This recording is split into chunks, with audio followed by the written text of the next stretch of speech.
This video is sponsored by Skillshare. Skillshare is an online learning community for creatives and curious people where millions come together to take the next step in their creative journeys.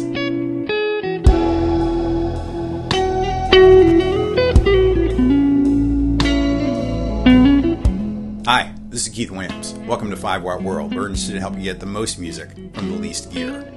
I grew up in the farm country of upstate New York, about halfway between Syracuse and Rochester. My father was an art teacher, and the rock and folk music his students were listening to always seemed to follow him home. I remember that Abbey Road ran on our console record player for months on end. But I was unprepared for the day in 1977 when I first heard Santana's Moonflower.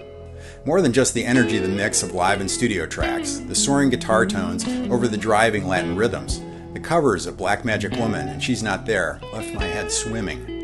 The sustain of the guitar alone was alien to a kid like me who'd been playing acoustic guitar in church on Sundays. It was clearly another world, and at 16 years old, I wanted a piece of it. Later, I learned that the amp wasn't the Marshall stack of what seemed like most every other contemporary guitar hero, but instead was a diminutive yet clearly powerful, faux snakeskin covered combo called a boogie. The album would go on to do double platinum, and Moonflower would forever be the sound of a boogie in my head. If you too have a magic moment that was driven by a boogie and have always wanted to know more about the company's story, then stay tuned, because this is the 5 Watt World short history of Mesa Boogie.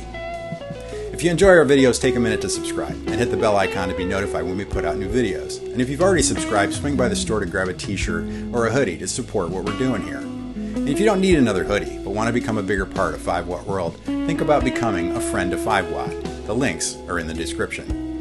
And in response to requests, I've added a tip jar. Mesa founder Randall Smith got into electronics at an early age, building a ham radio in the Boy Scouts. Like Leo Fender, he was an electronics guy, and also like Leo, he did not play guitar. Smith learned to play clarinet and flute from his father, who was first clarinetist with the Oakland Symphony Orchestra, and unsurprisingly, from the child of a wind player, he remembered his father stressing the good tone on his instrument was an extension of his own voice. Music became his passion, and to enter the booming Bay Area scene, he took up the drums. The story goes that he fixed his first amplifier when his band's keyboard player's Sun 200 blew up during a gig. He asked if he could take a look at it, went and got some parts, and put it back on its feet. And such was the start of his amp repair business. When asked how he got started in amp repair, he very practically pointed out that it was a way to eat. The keyboard player was impressed enough with Smith's repairability that he suggested they open a music store together. They rented a space in what was a converted Chinese grocery store, and Prune Music was born, with Smith proudly stating that his repair shop was in the old meat locker.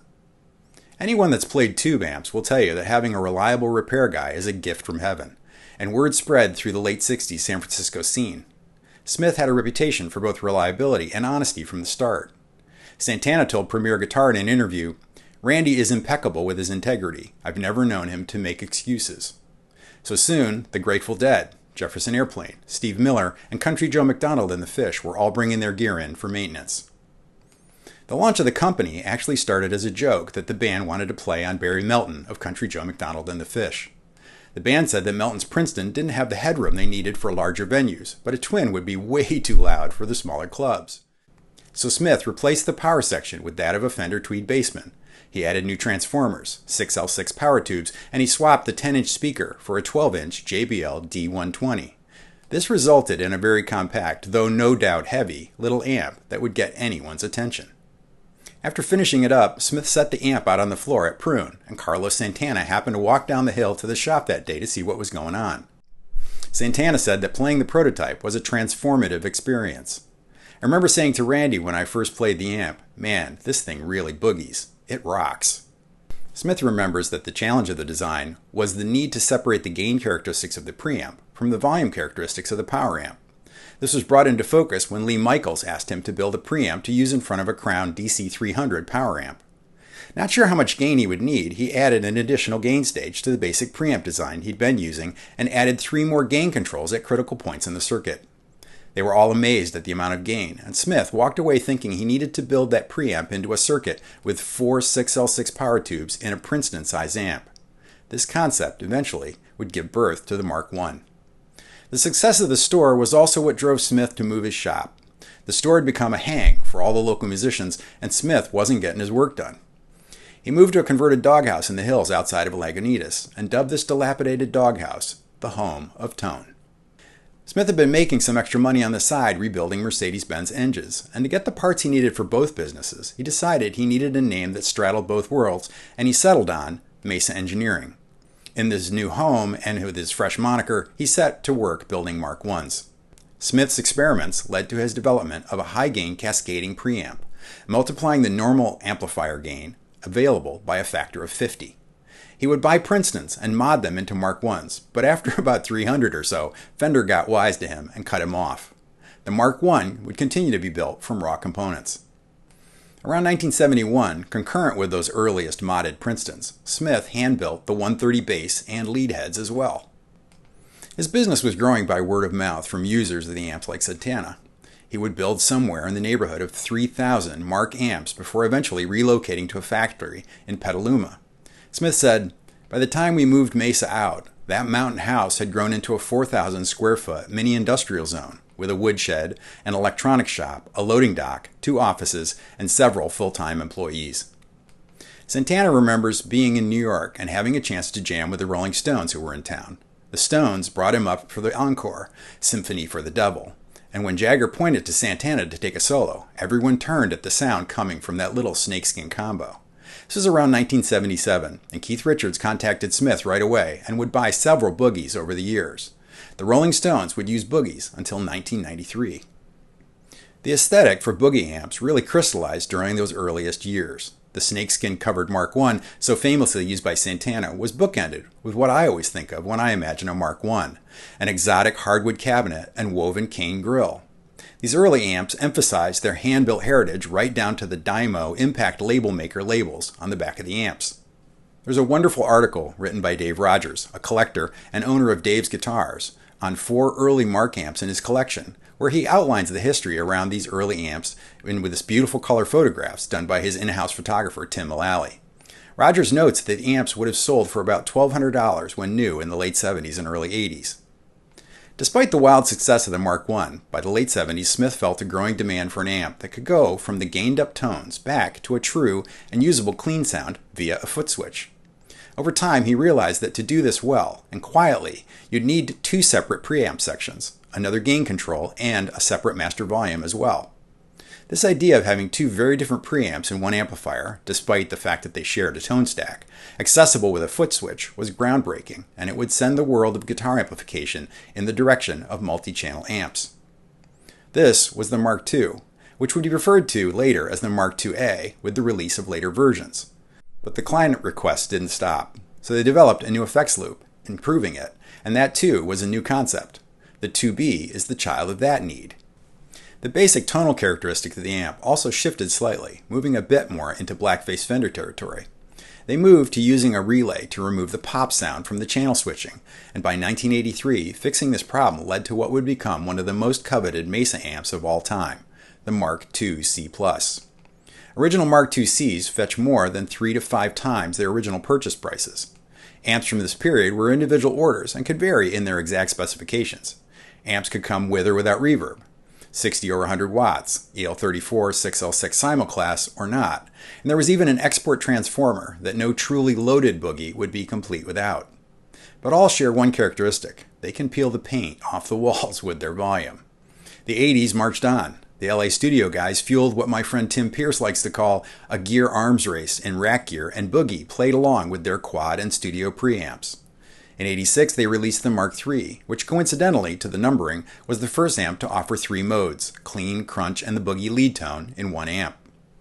'89 saw the release of the Mark IV with its ungodly 85 watts in a Mark-sized package. The increased headroom and screaming boogie lead tone would make this a favorite of many touring players. Many years later, the Mark V followed, incorporating the DNA of all prior versions at the flip of a switch. Just crossing over into 1990, the dual caliber amps, DC3, DC5, and DC10 came out. These bare-bone boogies would be the foundation for the later F-Series amps. I'm very careful about who I'll have as a sponsor here on 5-Watt World. I've always been interested in 2 things: continuing to learn and learning in a community with other people. I think that learning new things is something that needs to be practiced. I believe that this is the most valuable tool we can develop today. I've always made time to study music, and foreign languages, so it was probably inevitable that I'd find my way to Skillshare. Whether you're trying to tell a story with your music, in a video, or in writing, Skillshare has classes that can give you new skills and inspiration. One of my favorite courses is Marques Brownlee's course on YouTube success. Hey, what's up? I'm Marques Brownlee, aka MKBHD, on the internet. Even though I've been on YouTube for a couple of years, I took away lots of great ideas from Marques' methods for shooting, scripting, and editing. And there is community. You take the classes with others interested in the same subjects. I always learn as much from my fellow students as I do from my instructors. The lessons are both hands-on and most are under 60 minutes, so you can easily fit them into your schedule. At less than $10 a month with an annual subscription, you get access to thousands of classes and this amazing online learning community. To celebrate this new partnership, the first 1,000 of my subscribers to click on the link in the description will get a free trial premium membership. Check out Skillshare so you can start taking courses that excite you, courses that give you a chance to practice, learning new things. I'd like to thank Skillshare for partnering with me and sponsoring this video. It might be easier to list the elite players that didn't use a Mark I amp in the 70s and 80s. Carlos Santana, Jazzer John Schofield, Keith Richards and Ron Wood, Mick Jones from The Clash, Tommy Shaw from Styx, John McLaughlin in the Mahavishnu Orchestra, Steve Kimmick of Zero, and Robin Ford and Larry Carlton each before they had their Dumble amps. But also Mark Knopfler, David Gilmour, Pete Townsend, Steve Lukather, and George Harrison. They would all use Mark amps in the studio or on the road during those 2 decades. Metallica famously used the 2C Plus on Master of Puppets, though they sometimes ran the preamp out into a Marshall power section on that session. Prince used a 2C Plus on the solo for Purple Rain. David Grissom used a Mark I and then a 2 early in his days in Austin. And of course, John Petrucci may have started his career-long love affair with boogies in earnest playing a Mark IIc Plus. The guitarist for Dream Theater, Petrucci is one of the longest endorser of Mesa amps. Though he's used a variety of their offerings, his home has always been the Mark series. He says of the Mark V, it's unbelievably versatile. The 3 different channels and all the variations within those channels, going from cleans to crunch to leads, make it just an amazing amp. Petrucci's current signature amp, the JP2C, points back at the days of the 2C Plus. Trey Anastasio of Fish also used a Mark III. And the guys from Lamb of God use the Mark IVs in a much heavier context. The long-running Mark Vs have seen players in many genres and styles to this day. Bluesman Walter Trout, Al Di Meola, Paul Wagoner from Between the Buried and Me, Pete Loeffler from Chevelle, Ben Weinman from Dillinger Escape Plan. Current jazzer Jonathan Kreisberg has a Mark V in his touring rider, and finally, Warren Ellis from Nick Cave and the Bad Seeds has long used boogies. In this clip, my friend and YouTuber John Cordy is playing his own Mark III to give us a taste of the tones from the Mark amps.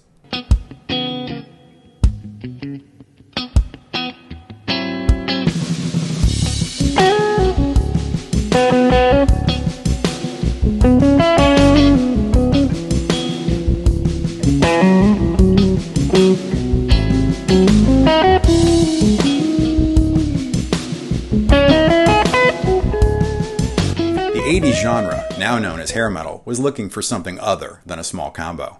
At the time, Randall Smith noted that a Princeton-sized boogie was just too friendly and wasn't threatening enough.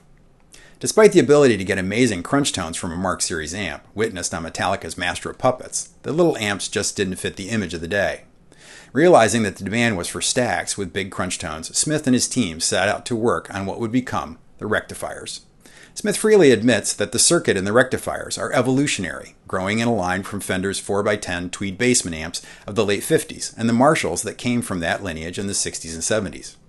They put everything they'd learned about gain staging in the Mark amps, added the famous diamond metal plate to the front, Smith's idea, and released their fire breather on the world.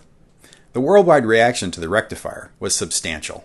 So substantial, in fact, that it caught the company off guard, and they threw themselves into the work of growing the company to keep up with demand. Interestingly, the explosion of the rectifiers has now likely eclipsed Mesa's original almost hippie blues rock reputation, and they are now seen as the quintessential metal amp company. Smith looks at this with wonder and reminds folks that no other company has paid more homage to the Fender legacy than Mesa has. Of course, the use of rectifiers transcended the short-lived hair metal scene and rolled right into the 90s, becoming the tones of nu metal. The bands and players using rectifiers in the 15 years since their introduction is immense. Monkey from Korn, Vernon Reid from Living Colour, Mark Tremonti of Creed and Alter Bridge, the guys from Nickelback, Kirk Hammett and James Hetfield from Metallica, Buckethead, Scott Gorham of Thin Lizzy, Tom DeLonge of Blink-182, and Wes Borland of Limp Bizkit. And Bradley Howell of the band Sublime actually sang a lyric that ran, "I'm a triple rectified son of a bitch." Having been firmly in my jazz coma during these years, when I hear someone mention rectifiers, my brain shuts down a little bit. So I must rely on my good buddy and rectifier version obsessive, Fluff, of Riff Beards and Gear. I started playing guitar in the summer of 1994, and at that time, I couldn't look anywhere, musically speaking, without running into the Rectifier series, whether in concert or in interviews of guitar magazines and such. So you had bands as diverse as Soundgarden, 311, Creed, Linkin Park, Sublime, and you even have Jeff Buckley plugging in his Butterscotch Telly into the clean channel of a dual rectifier Tremoverb. How cool is that? I have three here with me. This is a revision D here on the bottom. This is a very, very early rectifier. This is like serial number 334. Then I have a 93 triple rectifier revision F from 1983-ish. And then I have a much later 2008 modified dual rectifier here with me. I really love how thick and how harmonically rich these things are when you plug straight into them. Here's what the triple rectifier sounds like stock form.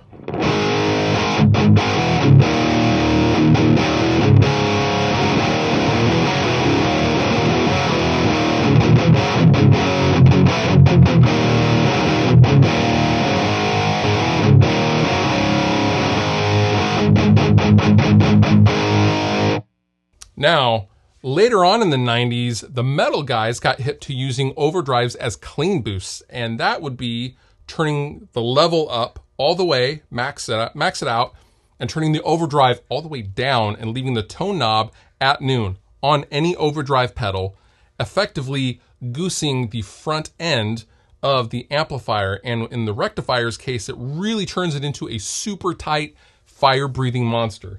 I have a regular tube screamer here, and I will just engage this and then play the same thing, having changed nothing else on the amplifier.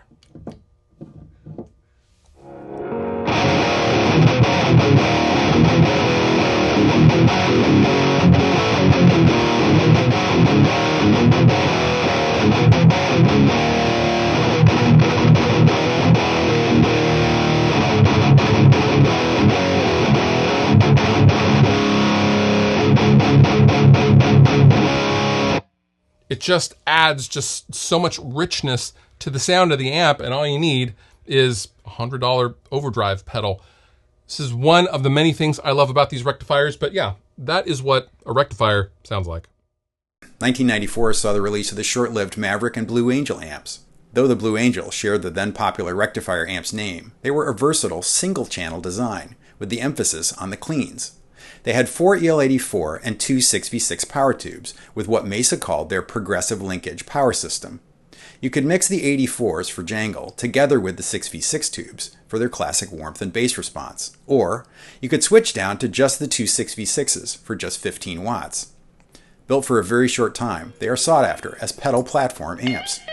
Though not long for the catalog, they're important because much of what was learned at Mesa in the development of these amps made it into the later models. Here again we have John Cordy to give us a taste of his Blue Angel.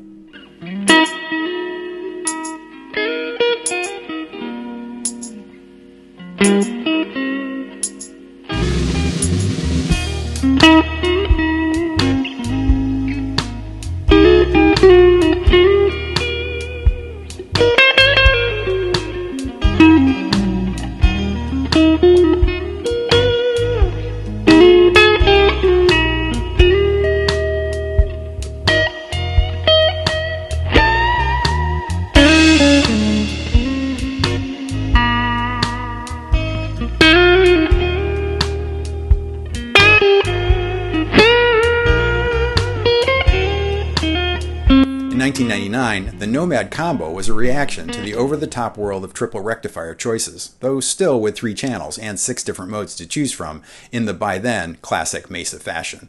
Around 2004, Mesa was ready for a new challenge. They'd always thought of themselves as offering something for every type of player. They went back to the drawing board to come up with the very Fullerton-flavored Lone Star. Designed as an amp that would provide the black bass type clean tones in one channel and a crunch to high gain from the second channel, it chased the fabled all-in-one 2-channel amp mission that the first foot-switchable Mark II amps began. The second channel is specifically built on lessons learned from the 3 cascading gain stages and controls of those early Mark amps. Additional switching allows even more gain to be brought online, with the second channel giving full-on modern high-gain tones. Furthermore, the amp took advantage of Mesa's new multi-watt assignable power level technology.